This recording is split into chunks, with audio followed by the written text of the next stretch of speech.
સહજાનંદ સ્વામી મહારાજની જય, હરિપ્રસાદ સ્વામી મહારાજની જય.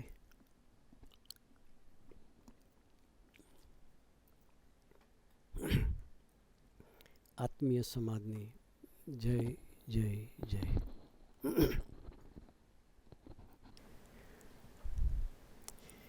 આજે સુરતની ધરતી પર આપણા બધાના દર્શન કરીને ખૂબ આનંદ થયો.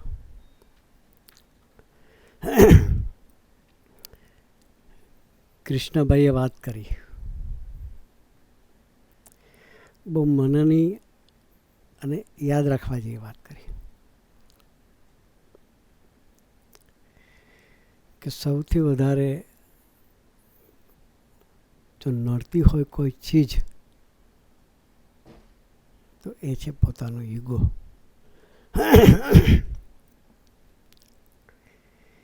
હું કંઈક છું ત્યાંથી આપણા જીવનની શરૂઆત થાય. એને કાઢવો હોય તો નીકળે કઈ રીતે. હમણાં આજે રાતે અમે જેને ઘેર રોકાયા હતા એમને ઘેર દિવાલમાં એક સૂત્ર હતું. અહંકાર છે એવું કહે છે કે મારે કોઈની જરૂર નથી.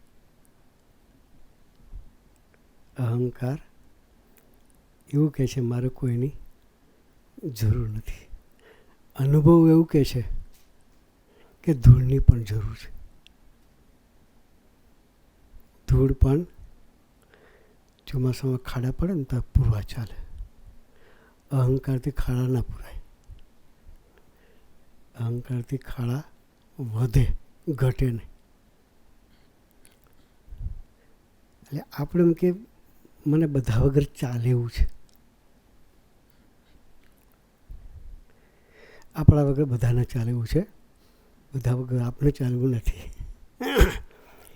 બધા વગર ચાલે છે એવું જે છે એનો અહંકાર છે. એ અહંકાર બતાવે કોણ?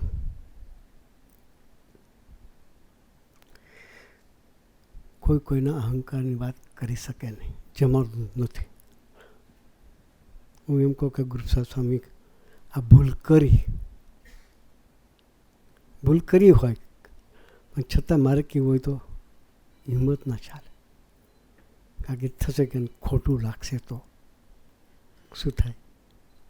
ના થાય તો વિચાર, ગુરુપ્રસાદ સ્વામીને ખોટું લાગશે તો એ ખોટું લાગે છે એ શું છે? હું ભણેલો છું, મેચ્યોર છું, બધાની વચ્ચે મારી ભૂલ બતાવી,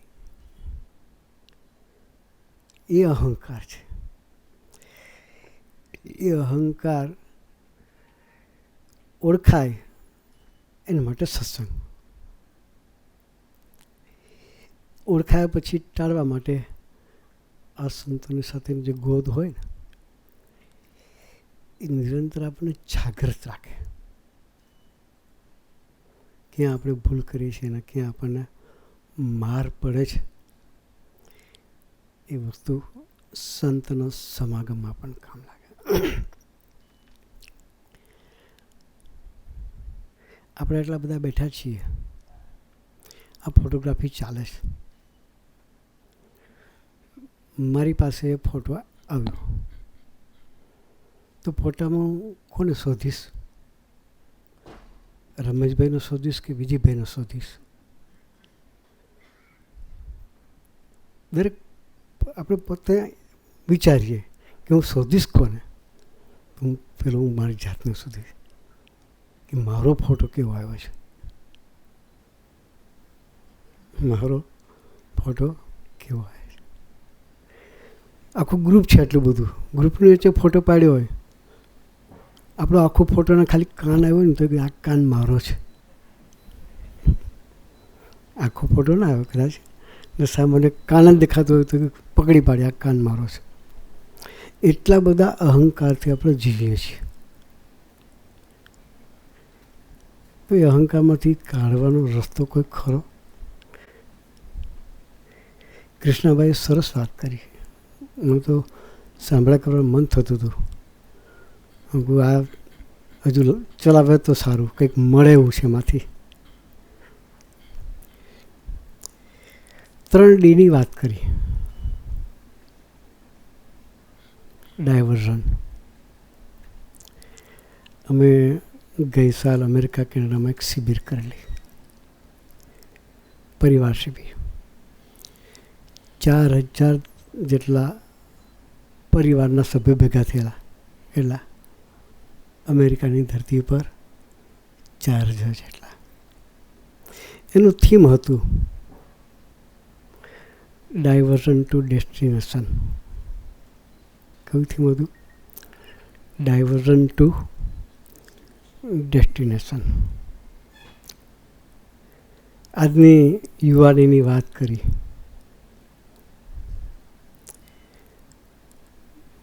તો એ ડાયવર્ઝનમાં કઈ જગ્યાએ જતા રહે છે ખબર નહીં પડતી. એને પ્રોપર ગાઈડન્સ ન મળે તો ક્યારેય એને ડાયવર્ઝનમાંથી બહાર નહીં નીકળવાનું. ગયા હોય ભણવા, અમેરિકાની ધરતી પર અહીંથી ખર્ચો કરીને પેરેન્ટ્સે મોકલ્યા હોય, પણ ક્યારે એવો સંગ મળી જાય કે શું કરવા ગયા છીએ એનો ખ્યાલ ના રહે. એ 3-4 વર્ષના અભ્યાસકાળ દરમિયાન ન ભણે કે ન કેરિયર કરે. અહીંયા પેરેન્ટ્સને હોય કે મારો દીકરો ભણવા ગયો છે, ભણી ગણીને તૈયાર થશે અને અમને બોલાવશે ને અમારું કેરિયર ઉજ્જવળ થશે. મા બાપની અપેક્ષા હોય છે, પણ એને ત્યાં કાળજી રાખનાર કોઈ ન હોય તો. ત્યાં એવો સંગ જોઈએ. આપણે ગુજરાતીમાં કહેવત છે કે જેવો જેનો સંગ એવો એનો રંગ. 50% બધા સૌરાષ્ટ્રના છે નહીં, 50% ખરા. એક કહેવત છે સૌરાષ્ટ્રમાં, ખેડૂ હોય ને, બળદ હોય ઘરમાં, તો કે કાર્ય જોડે ધોરિયો બાંધ્યો હોય. એક કાળો બળદ હોય, ધોરો બળદ હોય, વાન ન આવે, કદાચ કલર ટ્રાન્સફર ના થાય પણ હાન તો આવે. સૌરાષ્ટ્રવાળા ખુશ થઈ ગયા.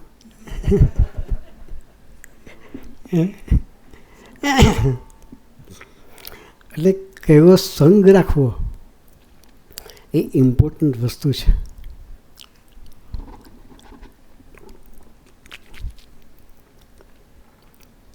સંગ એ જ વિકાસનું પાયો છે. સારો સંગ ન મળે તો વિકાસ બી ના થાય. એટલે છોકરાઓને અમે જ્યાં શિબિર કરી અમેરિકાની ધરતી પર, ત્યાં આ ટૉપિકથી શરૂઆત કરી. તો આજના છોકરાઓ, જેમ કૃષ્ણભાઈ કહ્યું ને, કે સોશિયલ મીડિયામાં એટલા બધા ગાંડા થઈ જાય છે કે પોતાનું આખું લાઈફ આખું ડાયવર્ટ થઈ જાય છે. એ છોકરાઓને એટલું સરસનું માર્ગદર્શન મળ્યું. એમાં ફેમિલી હતા એટલે પરિવારના સભ્યો બી હોય. પેરેન્ટ્સ એટલા બધા રાજી થઈ ગયા કે આ વાત તો અમે અમારી જિંદગીમાં કોઈ દી સાંભળી નહોતી. આ વસ્તુ તો અમારા કામની છે કે છોકરાઓને પછી કે. એટલે આપણે જેમ કૃષ્ણભાઈ કહ્યું કે કોઈ બી ફિલ્ડમાં જો ક્લેરિટી ઓફ ડેસ્ટિનેશન નહીં હોય તો તમે કોઈ જગ્યાએ સક્સેસ નહીં જાઓ. તો એ ક્લેરિટી ઓફ ડેસ્ટિનેશન કરાવશે કોણ? શું કરવા આવ્યા છે, શું થઈ રહ્યું છે એનું જાગૃતતા રહે, નામ ક્લેરિટી ઓફ ડેસ્ટિનેશન. તો આવા સંતો અહીંયા અમારા સૌરમંગલ સ્વામીજી આવે છે. સુરત વિભાગની આખી સત્સંગની જવાબદારી સૌરમંગલ સ્વામીજી. પોતે ચાર્ટર્ડ એકાઉન્ટન્ટ છે, પણ તમને લાગે ને કે સીએ થયેલા છે. અમારા ગુરુસાહેબ સ્વામી છે, પોતે મિકેનિકલ એન્જિનિયર છે, ગોલ્ડ મેડલ છે.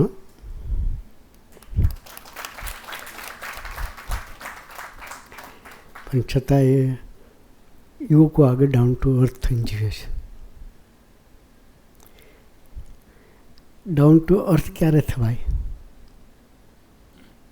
મારે થવું છે. એમ ક્યારે થવાય? ઈગો મૂકે ત્યારે થવાય. ઈગો હોય તો દરેક જગ્યાએ માર પડે. પોતાની બિઝનેસ હોય એમાંય માર પડે, જોબમાંય માર પડે, ભણવામાંય માર પડે, ઘરમાંય માર પડે. અમારા ગુરુજી સ્વામીજી એક વાત શીખવાડતા કે ઘરમાં તમે તમારા મિસિસને પણ તુકારે નહીં બોલાવતા. બહુ અઘરો જોબ છે. પરિણામ હશે અને અનુભવ હશે, પણ એટલું જો પકડાઈ જાય જીવનમાં તો ઘરમાં કોઈ ઝઘડો થાય જ નહીં. ઘરમાં ઝઘડો થાય જ નહીં. સમજ્યું ત્યાં સુધી કે તમારા દીકરાને પણ તુકારે નહીં બોલાવતા. લેસન સામાન્ય છે, પણ જો પકડાય ને તો ઘરમાં આત્મીયતા કે ઘર મંદિર થયા વગર ન રહે.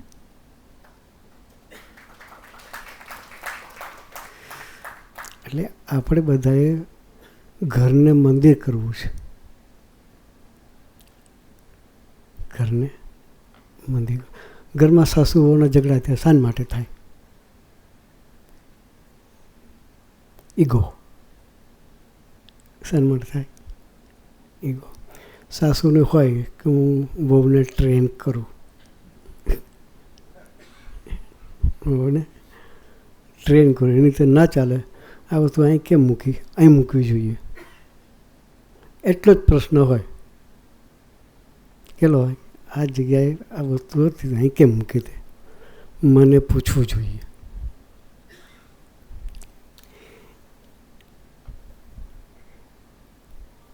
સૌરાષ્ટ્રના એક ઘરમાં પહેલાં તો દૂધાણું ચાલતું હતું. ઘરે ઢોર હોય, દૂધાણું હોય, વલોણું થતું હોય, છાશ બનતી હોય, માખણ બનતું હોય, ઘી નીકળતું હોય. એ જમાનામાં હું 50 વર્ષ પહેલાંની વાત કરું છું કે એ જમાનામાં છાશ કોઈ વેચાતી નહોતું લેતું.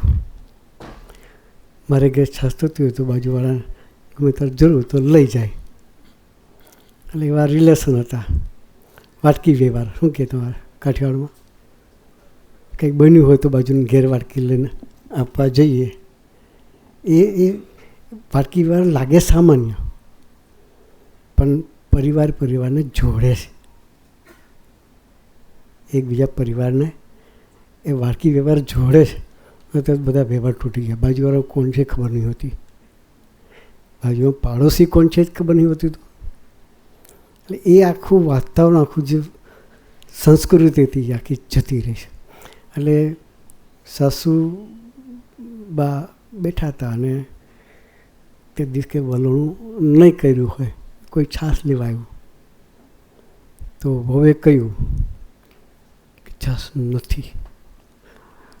ન હોય તો ન કે એમાં ખોટું શું? પેલી બેન જતી રહી જે લેવાઈ હતી. એટલે સાસુને થયું કે તારે મને પૂછવું જોઈએ કે ના પાડતા પહેલાં. સાસુ પેલી બેન જે ગઈ હતી ને પાછી બોલાવી લાવી. બોલાવી પછી કીધું તો એટલું કે બેન આજે વલોણું નથી. કે ભાઈ તે કહ્યું એને કોઈ ફેર હું હતો? હે તે કીધું કે છાશ નથી, વહુએ કીધું એમાં ફેર શું પડ્યું? આટલી સામાન્ય વસ્તુ એ ઈગો છે. એ ઈગોને બતાવે કોણ? બતાવે પછી એને ઓવરકમ જે કરવા માટેનું જે બળ છે એ કોણ આપે? એના માટે આવો સરસનો સત્સંગ સંતો અહીંયા આવે છે. મારા સર્વમંગલ સ્વામી, ગુરુપ્રસાદ સ્વામી સંતો અવારનવાર અહીંયા અઠવાડિયે કલાક એક સત્સંગ થાય છે. દર વર્ષે 2-4 વાર ઇવેન્ટ્સ મીટ થાય છે. તો એ પ્રસંગોમાં ખાસ આવવાનું રાખજો. અને આવો સરસનો સંતોનો યોગ મળ્યો છે તો સંતોના યોગમાં રહી આપણા પરિવારને, આપણા ઘરને મંદિર બનાવીએ. બસ બહુ અઘરો પ્રશ્ન છે. હા, એના માટે વાણીમાં મીઠાશ જોઈએ.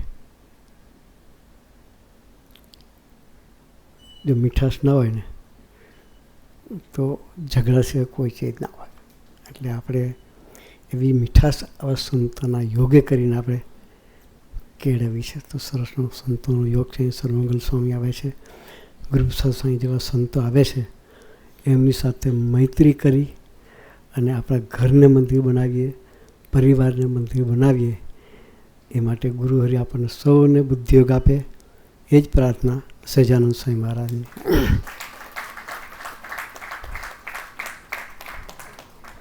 ગુરુર બ્રહ્મા ગુરુર વિષ્ણુ ગુરુર્દેવો મહેશ્વર ગુરુર સાક્ષાત પરબ્રહ્મ તસ્મૈ શ્રી ગુરુવે. ગુરુ ગોવિંદ દોનો ખડે કિસકો લાગુ પાએ દેખાય. ગુરુનું મહત્વ એ છે કે જે અસતો મામ સદગમય તમસો માં જ્યોતિર્ગમય તરફ લઈ જાય એવું સ્થાન આપણા સૌના જીવનમાં ગુરુનું છે, એવું આપણે સૌએ જાણ્યું છે. ને એટલા માટે સૌ યોગ્ય, શ્રેષ્ઠ અને જીવનની સાચી દિશા બતાવે એવા ગુરુની શોધમાં હોય છે. ત્યારે આવા ગુરુના માધ્યમથી, એમની વાણીથી, એમના વિચારથી, એમના માર્ગદર્શનથી અને એમની પ્રેરણાથી આપણું જીવન ઉર્ધ્વગામી બનતું હોય છે. અને એ દિશામાં જવા માટે, એ માર્ગ ઉપર આપણે જઈએ એ માટે ધી સધન Gujarat chamber of commerce and industry દ્વારા આજે જે આધ્યાત્મિક સંવાદ આયોજિત થયો, વિઝડમ, બ્લેસિંગ્સ એન્ડ સોલફુલ રિફ્લેક્શન્સ, એમાં પરમ પૂજ્ય સ્વામી પ્રબોધ જીવન સ્વામીજીએ પધારી આપણને માર્ગદર્શન આપ્યું. એ માટે સ્વામીજીનો અંતઃકરણથી આભાર વ્યક્ત કરું છું. આપે આપનો કિંમતી સમય આપી અમને માર્ગદર્શન આપ્યું અને ઈશ્વરની કૃપા આપના ઉપર વરસી છે, જેને તમે રીડાયરેક્ટ કરીને અમારા તરફ વહે એવી પ્રાર્થના કરીએ. માટે આપનો આભાર. સાથે સાથે ગુરુપ્રસાદ સ્વામીજી, અવારનવાર ફોન ઉપર વાત થઈ, પણ સુયોગ આજે થયો મળવાનો. ખૂબ જ એક્ટિવ અને ખૂબ જ વિચારશીલ, દીર્ઘદ્રષ્ટિવાળા, સારા એક્ઝિક્યુટર આપણે કહી શકીએ, CEO એવા ગુરુપ્રસાદ સ્વામી, અન્ય સંતો અને આપણા પ્રેસિડેન્ટ ભાઈ શ્રી વિજયભાઈ, ભાઈ મનીષભાઈ કાપડિયા ઇનિશિયેટિવ લઈને આ કાર્યક્રમ આયોજિત કર્યો, એ માટે એમનો આભાર. કૃષ્ણભાઈ, જે એમણે આપણને સરસ માર્ગદર્શન આપ્યું એ માટે, અને આપનો સૌ કિંમતી સમય આપી અત્રે ઉપસ્થિત રહ્યા તે માટે ચેમ્બર આપ સૌના પ્રતિ આભાર વ્યક્ત કરે છે. Thank you very much.